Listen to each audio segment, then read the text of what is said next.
Rain tapped against the glass tower like 1,000 impatient fingers as I stood outside, staring at my reflection in the mirrored surface. My ID card trembled in my hand. The gold letters on the building, Hale Corporation, blurred through the drizzle.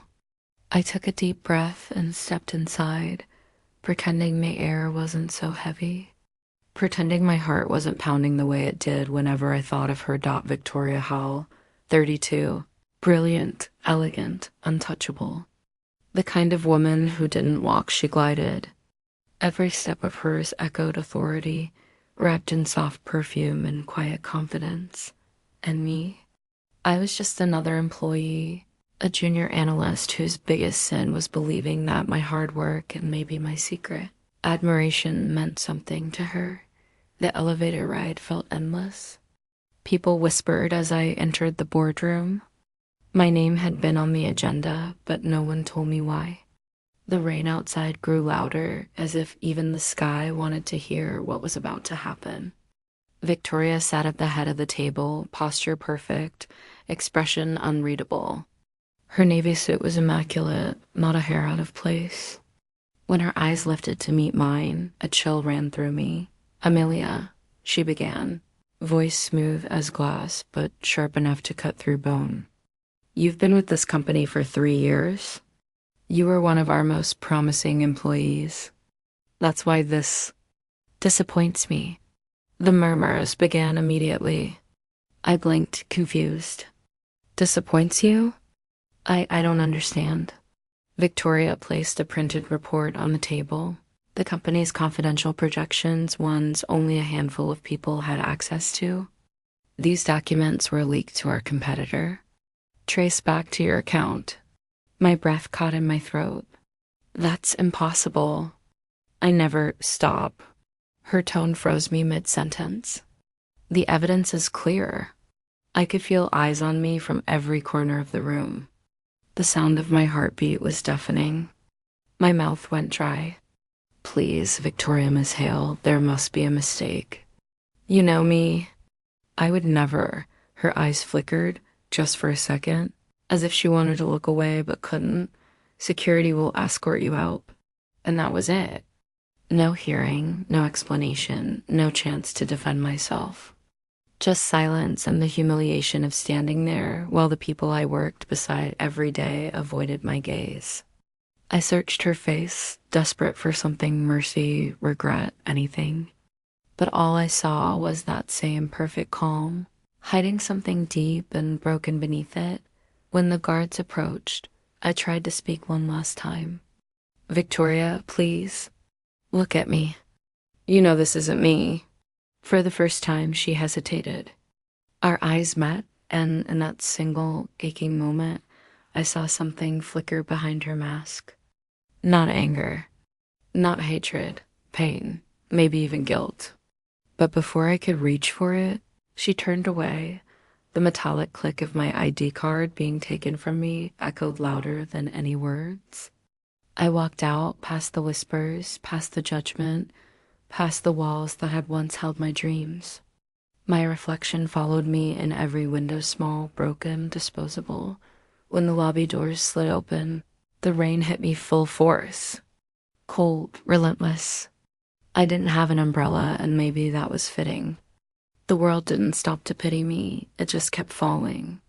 My heels splashed through puddles as I stumbled toward the street, soaked through in seconds. Behind me, high above in that glass tower, she was probably sitting in her chair, staring out at the same rain. I wondered if she could see me, just a shadow disappearing into the storm. I wanted to hate her. I should have hated her. But love doesn't vanish just because someone crushes it. It lingers like a wound that refuses to close. I whispered into the rain, half to myself, half to the memory of her voice. "You didn't just fire me, Victoria. You destroyed me." My tears blended with the rain as I walked away, the city lights blurring through my vision. I didn't look back, but I could still feel her gaze, cold, distant, and heartbreakingly familiar, burning in the back of my mind. And as I disappeared into the night, drenched and trembling, A quiet voice inside me whispered the truth I didn't want to face. The woman I loved most just destroyed me. The days that followed blurred together like smudged ink on paper, indistinguishable, heavy, and gray. The rain that had drenched me the day I was fired hadn't stopped. It seemed to have followed me home, clinging to the windows of my tiny apartment and whispering against the glass at night. Like it knew what I'd lost at my desk, once neat and organized, was now buried under piles of unopened mail and rejection letters. The little space I'd carved out for myself, my sanctuary, had become a graveyard of broken plans. I didn't even bother to check emails anymore. Every time I turned on my laptop, I saw the company logo flash briefly on the screen before I closed it again, as if looking at it could somehow burn me. The silence inside the apartment was thick. No humming of the coffee machine I once loved, no soft music, no laughter. Just the faint buzz of the refrigerator and the occasional creak of the floorboards. I'd wake up, sit by the window, stare at the city I no longer felt a part of, and think of her. Victoria's eyes haunted me the most, how calm they looked when she tore my life apart in front of everyone. But in my mind, they weren't always cold. I could still see the way they used to soften when we worked late together. Those quiet nights in her glass office, where the city lights glowed behind her like a crown, and we'd sit side by side, the world outside forgotten. "Another coffee?" she'd ask, holding out a steaming mug. The faintest smile touching her lips, I'd nod, pretending the warmth in my chest came from the caffeine. There were times our fingers brushed when passing documents. An electricity would run through me like a spark. Neither of us said anything about it, but the silence between us then was different. It wasn't empty like now. It was charged, alive, dangerous. I remember one particular night past midnight. Everyone else gone, the building breathing its quiet hum. I was struggling to fix a report, frustration bubbling up. Victoria came around the table, stood beside me, and, without thinking, tucked a loose strand of hair behind my ear. "You make this place bearable," she had said softly. The words so gentle they almost didn't sound like hers. I looked up at her then, so close I could see the faint line of exhaustion under her eyes, the humanity she tried so hard to hide. For a heartbeat, it felt like something real existed between us, something fragile, secret, and maybe even beautiful. Now, those same words played over and over in my head, mocking me. "You make this place bearable." How quickly I went from comfort to collateral, from something she needed to something she could erase. I tried to keep myself busy washing dishes that were already clean, rearranging books I no longer read, but the quiet kept creeping back in. The silence wasn't peaceful. It was loud with thoughts I didn't want to hear. When my friend Lena dropped by a week later, I almost didn't open the door. She stood there with takeout boxes in her hands and concern in her eyes. "You look awful," she said, half teasing, half worried. "I feel worse," I admitted, voice cracking more than I intended. She set the food down and looked around. "You've got to move on, Amelia. File a complaint, get your name cleared, something. You can't just sit here," and I cut her off with a faint shake of my head. "It wouldn't matter. Once you're branded a traitor, no one listens." Her expression softened. She hesitated, then asked quietly, "You loved her, didn't you?" The question hung in the air like smoke. I didn't answer. I didn't have to. My silence was confession enough. Lena sighed, reaching across the table to squeeze my hand. "You don't deserve this," she whispered. After she left, the apartment felt even emptier. The food she brought sat untouched. I sat by the window again, watching the city lights blink like faraway stars, each one a life moving on without me, love and pain. They both start the same way, with a heartbeat. That line echoed in my mind, something I'd once read in a book. I understood it now. The same heartbeat that used to flutter when she smiled now felt like it was crushing me from the inside. Picked up my phone without knowing why. Maybe I just needed to feel connected to something, even if it hurt. The screen lit up, and that's when I saw it. One unread message. From V. Dot, my breath caught. My fingers trembled as I opened it. Just 2 words, I'm sorry, signed only with a letter. No explanations. No excuses. Just that dot for a moment, the world stopped moving. I read it again and again, trying to find meaning between the spaces, wondering if her apology came from guilt or love or both. My chest ached. Part of me wanted to reply, to scream at her, to tell her how much she'd ruined me, how I still dreamed about her, how I hated myself for not hating her. But IDN single quotes T dot instead. I stared at the message until my vision blurred with tears. Then pressed delete. The screen went dark again, leaving only my reflection. Pale, tired, and alone. Outside, the rain began to fall harder, drumming against the window like an echo of everything I was trying to bury. I closed my eyes, whispered into the quiet, "You don't get to be sorry. Victoria." And for the first time since that day, I let myself cry not out of anger, but out of mourning. Not just for my job or my name, but for the part of me that still believed she cared. In the darkness, I felt the weight of it all settle in. The love, the betrayal, the silence after the storm. It was close to midnight when I first heard it, the knock. Slow, deliberate, echoing through the silence like it didn't belong in this world. At first, I thought I was imagining it. Maybe it was the wind, or some stray sound from the hallway. But then it came again, 3 soft raps that made my heart skip. I sat up from the couch, where I'd fallen asleep, surrounded by crumpled papers and old memories.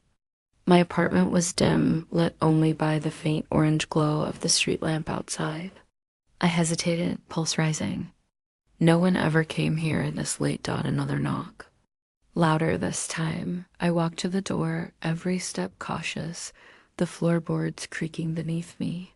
When I unlocked it and pulled it open, the world seemed to tilt. Victoria Hale stood there. She was soaked from the rain, her dark coat clinging to her body, strands of hair plastered against her face.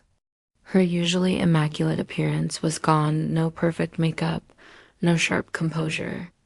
Just red-rimmed eyes, trembling lips, and something I'd never seen on her before. Fear. For a second, neither of us spoke. The storm roared behind her, the rain slashing down like a curtain between past and present. "Why are you here?" My voice came out harsher than I intended. Her gaze met mine, full of exhaustion. "Because I made the biggest mistake of my life." I froze, fingers gripping the doorframe. I didn't know whether to slam it shut or pull her in. "You need to leave," I said quietly. "You don't get to just show up here after what you did." "I know," she whispered, her voice trembling. "But please, Amelia, just listen." Her words carried the weight of 1,000 unsaid things. Against my better judgment, I stepped aside. She walked in slowly, dripping water onto the floor, the scent of rain and perfume trailing behind her, familiar, haunting. I closed the door, locking out the storm but trapping a different kind of chaos inside. The silence between us was unbearable. She stood in the middle of my small living room, looking around like she didn't belong, and maybe she didn't. I crossed my arms, trying to hide the shaking in my hands. "What could you possibly say to make this right?" I asked. She took a deep breath. "You were never guilty. The leak came from someone else, one of the board members' assistants. They needed a scapegoat, and I—" Her voice cracked. "I let them choose you." I blinked, stunned. My stomach dropped. "You let them?" "I tried to fight it," she said quickly, stepping closer. "But they threatened to remove me. The company was on the edge of collapse. If I hadn't done what they asked, everything I built would have everything you built." My laugh was hollow, bitter. "You mean everything we built?" "I gave you everything I had, Victoria. My work, my trust hell, my heart, and you threw me to the wolves to save your empire. She flinched, looking down. You think I don't know that? You think I don't replay that moment every single day? I turned away, walking to the kitchen just to have somewhere else to look. My hands trembled as I poured her a cup of tea, more out of habit than kindness. When I handed it to her, our fingers brushed. I felt the same electricity I'd spent weeks trying to forget. She held the cup like it was fragile, like it might burn her if she gripped too tightly. I thought keeping you safe meant pushing you away, she said softly, but it only destroyed both of us. Her words hit something deep inside me. I wanted to scream at her, to tell her she had no right to say those things after what she'd done. But the tears already welling in her eyes stopped me. Images flashed in my mind, her smile across the office table, the way her hand brushed mine during late nights, the soft glances that lingered too long. All those moments I'd convinced myself meant nothing suddenly came flooding back. I sank onto the couch, my body shaking with the weight of it all. You should have told me, I whispered. You should have trusted me. I couldn't, she said, voice breaking. They were watching everything I did. If they'd known what you meant to me. She trailed off, her eyes glistening in the low light dot my breath caught. What I meant to you? She hesitated, swallowing hard. You were the only person who ever made me feel human. But I buried that because love wasn't something I was allowed to have. The word love hung between us, fragile and terrifying. She sat down across from me, the steam from the tea curling between us like ghosts of things unsaid. The room felt smaller, the air heavier. For a long time, neither of us spoke. The only sound was the soft tapping of rain on the window. Then she broke. The woman I'd thought was unbreakable, who ruled boardrooms, who spoke like thunder, started to cry. Quiet, trembling sobs that seemed to come from someplace deep and hidden. Seeing her cry didn't make me hate her less. It just reminded me why I couldn't stop loving her. I stared at her, my chest tightening. For all the anger, for all the pain, there was still something between us, something raw and undeniable. She wiped at her eyes with the back of her hand, her voice barely a whisper. I don't expect forgiveness, Amelia. I just needed to see you once more, to know you're okay. I looked at her, really looked. The powerful CEO was gone. All that was left was a woman undone by her own choices, drowning in regret. The clock ticked softly, the storm outside beginning to fade. I didn't know what to say or what to feel. All I knew was that my heart was beating too fast, too loud.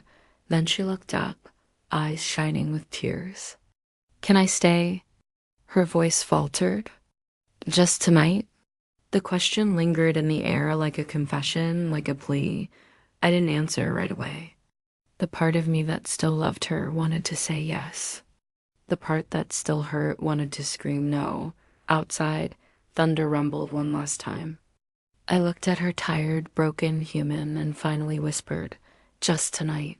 She nodded, silent gratitude in her eyes.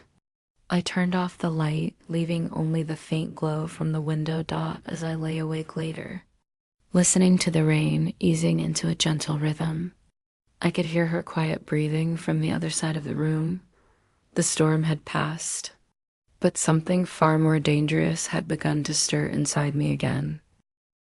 The room was still except for the sound of the rain against the window.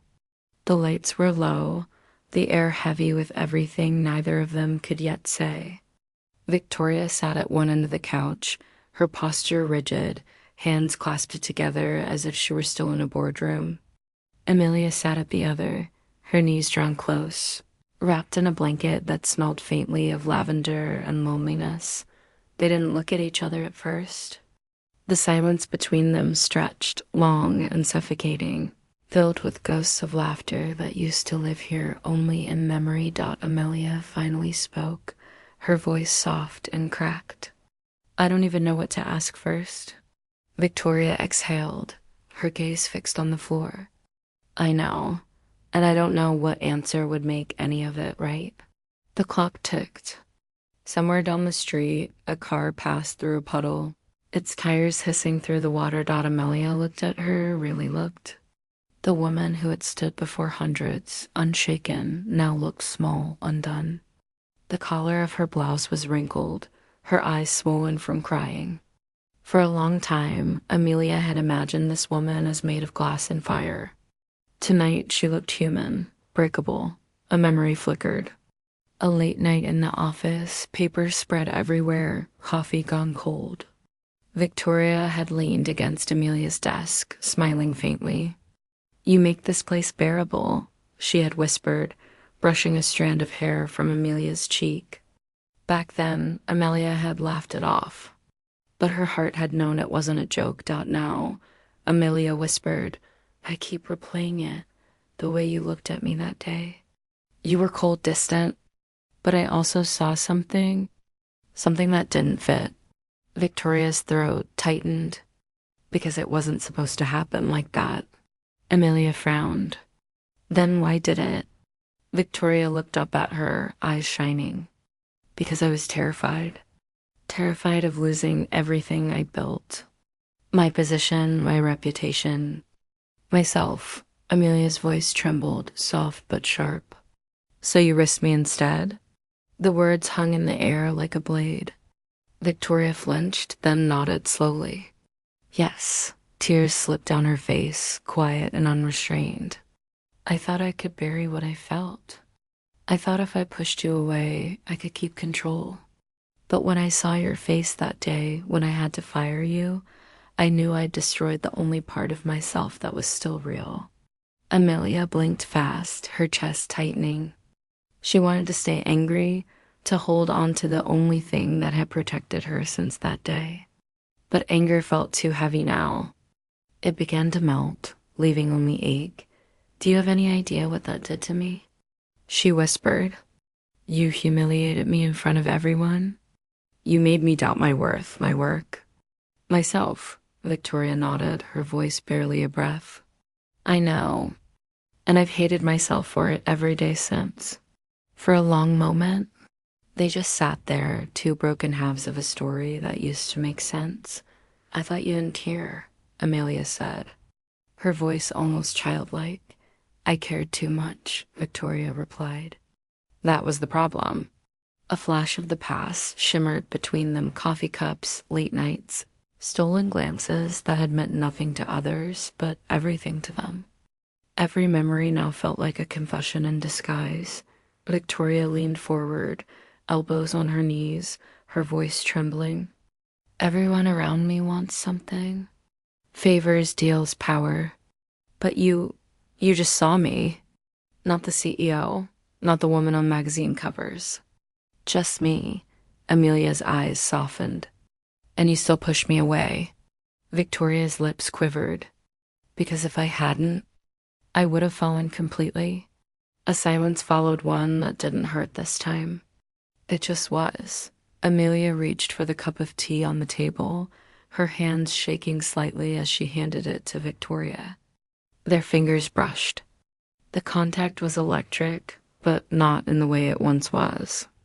It was grounding, fragile. Victoria took it, her hand trembling. "I'm sorry doesn't fix this, I know. But it's all I have left." Amelia nodded slowly. "Maybe it's not about fixing it." Victoria looked up, confused. "Maybe it's about understanding it," Amelia continued. What it was. What it wasn't. Her eyes glistened. "And maybe that's enough." Victoria's tears came again, quiet and endless. "I don't deserve your kindness." Amelia smiled faintly. "No, but you need it." For a moment, neither of them moved. Then Amelia's hand, hesitant, trembling, reached out and rested over Victoria's. It wasn't forgiveness. It was closure, fragile and real. They sat there like that. Two people bound by everything they couldn't undo, and everything they'd finally said out loud. Amelia's thought, sometimes love returns not to stay, but to say goodbye properly. The night deepened. The city outside went quiet, and the rain finally stopped. The tension drained from the air, replaced by a calm too gentle to describe. Victoria leaned back against the couch, her head heavy with exhaustion. Across from her, Amelia pulled the blanket over her shoulders and closed her eyes. They didn't speak again. They didn't need to.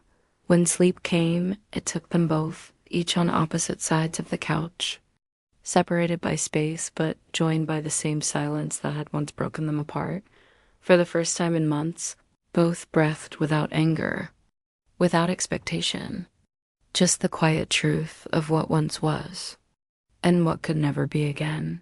The room dimmed into stillness, and as the last of the night faded, their unspoken forgiveness lingered in the air like the scent of rain, soft, fleeting, and real. The first light of morning crept softly through the half-closed blinds, painting long, golden lines across the small living room. Dust floated in the air like slow-moving stars.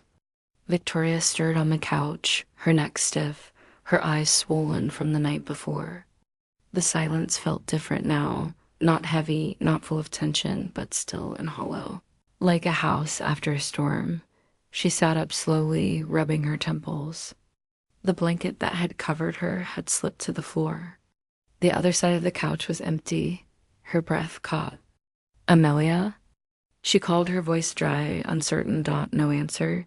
The apartment felt larger now, echoing with absence. Her eyes moved toward the small coffee table, and that's when she saw it, a single folded sheet of paper, and, on top of it, a smaller note in Amelia's familiar handwriting. Her fingers trembled as she reached for it, unfolding the note first. "You can rebuild your company. I'll rebuild myself." The words hit her harder than any accusation could have. They were quiet, final, painfully kind. Victoria pressed the paper against her lips for a moment, as if it might still carry Amelia's warmth. But all she felt was the chill of what she had lost. A tear slid down her cheek. She set the note aside and stared at the resignation letter beneath it, neatly written, her name signed at the bottom. Amelia had left it in perfect order, the way she used to leave her reports. Precise and polite even in goodbye. Victoria sank back into the couch, the letter crumpling slightly in her grip. The sunlight caught her hair, illuminating the faint tremor in her hands, and then, without warning, memory struck, sharp, vivid, cruel. She was standing once again in that glass boardroom. The same board members lined the table, their voices cold and deliberate. Someone had whispered that the leak had to be pinned on someone, anyone, and all eyes had turned toward Amelia's name. Victoria remembered how her throat had closed when they told her to announce the decision. She had wanted to protect her, but the words corporate liability and public image had sliced through her resolve. In her mind, she saw Amelia's face again, wide-eyed, pleading, as she said the words she would never forgive herself for. "You're terminated, effective immediately." Even then, as those words left her mouth, a scream had echoed in the back of her mind. But she buried it behind professionalism, behind pride, behind everything she had built to keep herself safe. Now, sitting alone in a quiet apartment that still smelled faintly of rain and Amelia's perfume, she let herself feel the weight of it. Voiceover, Victoria's thought. She built an empire, but lost the only soul who saw her as human. Her tears came freely now, soft and unguarded. She pressed her palms to her face and breathed through the ache. The morning sun warmed her skin, but inside, she felt cold, the kind of cold that comes from knowing it's too late. Hours later, Victoria found herself walking through the city streets, her coat buttoned tight against the wind. People passed by, carrying coffee, phones, briefcases, each lost in their own world. She wondered if anyone could tell that the woman walking among them, the one whose name had been printed on business magazines, had just watched her heart walk away quietly at dawn, across town. Amelia was doing exactly that. She walked down a narrow street lined with cafes and bookstores, a small suitcase rolling behind her. Her eyes were tired, but not broken. She stopped at a bakery, bought a cup of coffee, and sat by the window. The sunlight touched her hair, and for the first time in months, she didn't feel like a ghost in her own life. She pulled out her phone and opened a job application she had saved weeks ago, but never had the courage to send. This time, she filled it out completely.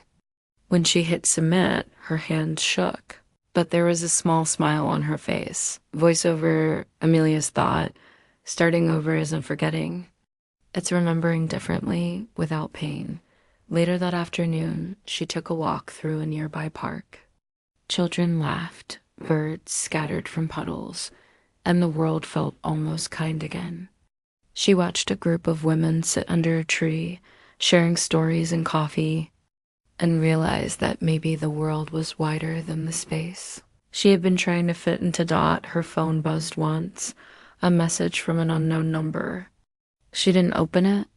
She just stared at the screen, then turned it off and slid it into her bag. Some things didn't need answers. Meanwhile, Victoria stood in the middle of her office later that week, surrounded by glass walls and silence. The same board members who once demanded Amelia's firing were now praising the company's recovery.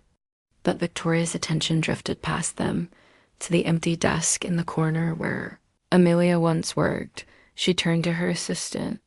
"Cancel the meeting," she said softly. "Ma'am?" "Just cancel it." That afternoon, she gathered her team. There were changes to make, new policies, new ways of working, a culture that valued humanity over perfection. Her voice was calm, decisive, but gentler than anyone had ever heard it. "No one should ever lose themselves for this company," she said quietly. "Not again." When the day ended, she found herself walking to the rooftop garden, a quiet place few visited anymore. The wind brushed through her hair. The city spread below. Glowing in the sunset. She sat on a bench, the same spot Amelia had often escaped to during lunch breaks, a book in her lap, lost in her thoughts. Victoria ran her hand over the worn wood, her fingers tracing the faint groove where Amelia had once carved her initials in secret. A soft smile tugged at her lips. The ache was still there, but it no longer felt like punishment. It felt like truth, a reminder that something real had once existed here. Victoria's thought, love doesn't always end in hate. Sometimes it ends in silence and memories that never stop breathing. She closed her eyes, letting the wind carry the last of the morning's pain away. Somewhere out there, Amelia was rebuilding her life, and for the first time, Victoria didn't need to chase her, because some love stories aren't meant to be reclaimed. They're meant to be remembered, like rain that once fell and made everything bloom. Even if only for a moment, the city lights flickered on below. And as the sun disappeared beyond the skyline, Victoria whispered into the fading light, "Be happy." "Amelia." And though no one could hear it, somewhere far away, Amelia paused on a quiet street, smiled faintly, and for a heartbeat, it felt as if the wind had carried her name back to where it began. The year passed quietly, like a wound that stopped bleeding but still remembered the cut. Amelia had rebuilt her life piece by piece. The small design firm she worked for wasn't glamorous, nor did it have glass-walled boardrooms or sweeping skyline views. But it had laughter. It had people who spoke kindly. It had mornings filled with coffee and the soft hum of printers instead of tension. She had learned to breathe again, sometimes between sketching layouts and sipping her third cup of tea. Her mind wandered back to late nights under office lights, to the sound of Victoria's heels echoing down marble floors, to the moment everything had shattered. But those memories didn't hurt the same way anymore. They just lingered like distant echoes of another life. "I used to think pain was the end of love," she murmured one day, standing by the office window, sunlight warming her face. "But maybe pain is where love grows up?" Her colleagues didn't know much about her past. She kept it that way. The name, Victoria Lang, was one she never said aloud anymore, but sometimes it still whispered itself inside her. Then, one ordinary Thursday morning, a sealed envelope arrived on her desk. No name, no return address, just the embossed seal of Langcorp, her old company. Her hand trembled slightly as she turned it over. For a long moment, she just stared at it. Finally, she tore it open. Inside was a folded letter on thick cream paper. A formal recommendation, written and precise. Familiar handwriting Victoria's. It was the letter that had secured her position here months ago. Her manager had once mentioned a glowing referral, but hadn't said from whom. Now Amelia knew. But there was something else tucked behind it, a single handwritten note on plain stationery. She read it once, then twice. You were never the mistake. You were the reason I became human again. Her eyes blurred as she set the letter down, her breath catching between disbelief and something far deeper. It wasn't an apology, not really. It was something gentler, a confession long delayed. Outside, wind stirred the trees. The world felt impossibly quiet. For a long while, Amelia sat there, the letter between her fingers, her thoughts drifting somewhere far beyond the office walls. She wasn't angry anymore. She wasn't waiting. She simply understood. That night, she walked home through the city. The air smelled of rain. Every light reflected softly on the wet pavement. She thought about how time had reshaped her pain into something she could hold without breaking. Across town, in a tall glass tower that now bore softer edges, Victoria stood by her office window, watching the same city hum beneath her. She had changed things in that year, new policies, better working conditions, a culture that valued compassion over control. She had kept her promise silently, never reaching out, never crossing the fragile line of closure. Yet on her desk sat a small potted plant, a single lily cutting Amelia had left behind long ago. Somehow, against all odds, it had survived. Victoria traced a finger along one of its leaves and whispered into the quiet, "I hope you're happy now." For a fleeting second, she thought she saw Amelia's reflection in the glass smiling faintly, just as she had that first morning in her office years ago. Then it was gone. The days went on. Seasons turned. Amelia began to find joy in simple things, the smell of wet earth after rain, the laughter of her coworkers, the rhythm of living without trying to fix the past. Sometimes she would pass by the tall building where she once worked. She never went inside, but she would pause for a heartbeat, look up, and whisper softly, "Thank you." Not for what had happened, but for what it had taught her. One quiet afternoon, she walked through a park on her way home. The wind played with her hair, carrying faint traces of lilac from the nearby gardens. Her heart was light, no longer burdened by what could have been, only grateful for what had been.